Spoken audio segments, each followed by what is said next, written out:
Hello everyone, it's Adam here. What we have is a adjustable steering damper for the R1200GS and GS Adventure, and this is our mounting kit. The whole kit together was about $360, I think. I got it from Ted's Beamer shop. It's not listed. You'll need to email him and ask for it. It's identical or very, very close to what Touratech sells for $560. So yeah.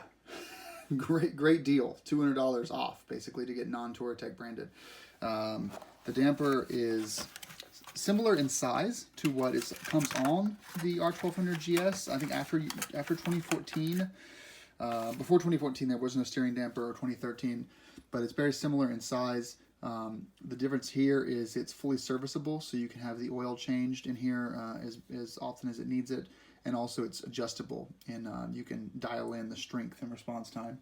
So pretty cool. It may even be lighter. We'll see when we get the damper off the bike. And just a word of advice, I'm doing this while I'm also doing my front shock. So just to make it easier on myself to do the damper first. So your bike won't look like this, but basically just pretend there's a shock here. And then I'll work backwards with me on removing this guy. Okay, let's get started. So here are the instructions. It mentioned to keep parts 3, 4, and 5. Feel free to pause if you'd like and get a picture of this. Keeping parts 3, 4, and 5 intact. And if you flip over on the back, 4 and 5 are the original spacers, and then part 3 is the original bolt. So you are reusing those OEM parts. And installing, you're just going to install the new steering damper using these parts. Shove the damper through the clamp until it touches the clamp. So the angle by lining down our body, tighten it down, torque to 53 pounds per inch. Loctite, 270. Wow. It's the original bolt, and use it to fit the damper clamp. And then 124 to 150 pounds per inch. And then, so it's nice, it actually has a torque specs in here. That's pretty nice. I like that. So the first step to installing this is to remove the rear wheel. Oh, sorry, the front wheel. Not that hard to do. You've got some bolts here. It's a straight axle through, but you also have to remove the speed sensor, and you'll need to undo 2 bolts on each side to remove the brake carrier in order to free the front wheel. To do the front fender, you've got a bolt on each side here, and then you've got bolts that are... Now, once you've undone this bolt from the side, you're also going to loosen up the front bolts on each side. I've also, go ahead and loosen the fender here. I've also removed the speed sensor, and I've removed these bolts on each side that hold the front brake rotor. Now what I'm doing, I'm just pushing this straight through, and then this one comes out the other side, and you can pull the axle straight out just like that, and then the front wheel obviously drops right down. Now that we have the front wheel off, you can see underneath the fender here that there are 2 T25 bolts right there. Just yank those out, and the fender will drop right down.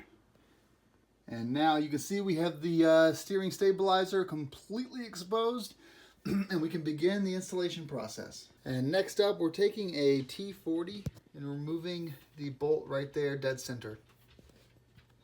Now in the instructions, we're supposed to keep the bolt, the spacer, and the spacer. So these parts are reused. Here is our stock damper. To remove the old damper, we used a socket and then a 12mm wrench to remove this top and bottom piece here to get the old damper out. If you look at the old steering damper on the bottom and the new one up top, what we're doing is basically we're mimicking the design. So this came with the damping. So what we're doing is we're going to affix this clamp around here using an Allen to spread this apart and then slide it on, fix it like that. Don't tighten it down yet though, because you're basically aligning up this connection to fit with the bike. And then we have some new bolts here we're going to be using to affix this bolt over to the existing clamp that's over here that we unscrewed a second ago. And then away we go. So I'm probably just going to stage this and then come back to you guys and show you what the final product looks like. And you can, at home, look at your version, your OEM, and kind of get an idea of how this is going to go onto your bike. Because the only addition really is this extra piece here that's used for adjustability. All right, I'll get on that and then I'll come right back to you guys. We are staged from a conceptual point. So if you look at the diagram over here, we've got this bolt going down and then the washer at the end, or this guy here is getting affixed to it. And then the other side, we've got this guy not tightened down yet, and then the bolt going up with the original bolt and spacers, and of course some Loctite will be applied to that. And this will go straight up into the hole that's exposed right there. Before I tighten everything down, I wanted to show you what I went through here to get this all correct. So I mounted up this, it's still loose. I mounted up this, also still loose. Then I moved this around and did a full range of motion to make sure that it doesn't bottom out on both sides. There's still a little bit of gap left on each side of the full lock. And the steering stop is currently uninstalled, so that gives me the full range of motion here. So when I found the right spot in the middle here, then I tightened down that back Allen using this little guy, and that way this carrier isn't moving anymore. I'll tweak it a little bit more before I finish, but now we have good range of motion. I can tighten down both sides, and with the, I think it's a 40 millimeter, and what did I use for this guy? I think it's a 13 socket. Yeah. So let's get that tightened down, and then we can put the front wheel back on. All right, we are all done installing the steering damper. There it is. The adjustability is on this side. You can see the clicks right there. So you got 11 clicks. I'm gonna keep it on the default setting for a few days and see how I like it. But for now, it feels normal in the default setting.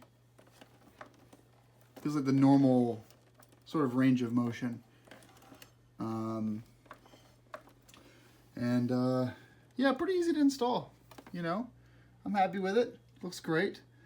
One of those things that you probably don't think of getting, but once you have it, it'll be nice to have. I hope this was helpful to people. Have a nice day, and thanks so much for watching. And if you enjoyed the video, just let me know, and let me know if you grab one of these and what you think. Take care, guys.